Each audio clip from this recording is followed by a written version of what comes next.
to get, but what about the French paradox? What about red wine? Isn't a glass of red wine maybe 2 for men, maybe 3, maybe 6, depending on who you ask?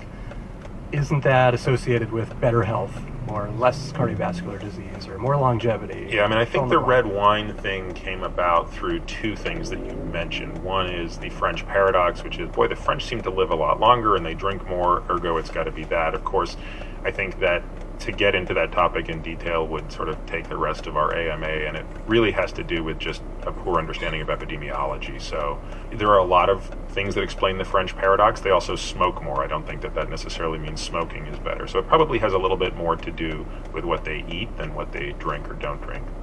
The other thing that I think has a lot of people with this lingering idea that, a glass of red wine a day must be healthy. And I want to be clear, I'm not saying a glass of red wine a day is harmful, but I'm saying it's not benefiting your health, is the resveratrol story. So resveratrol is a compound that is identified in very small quantities in red wine.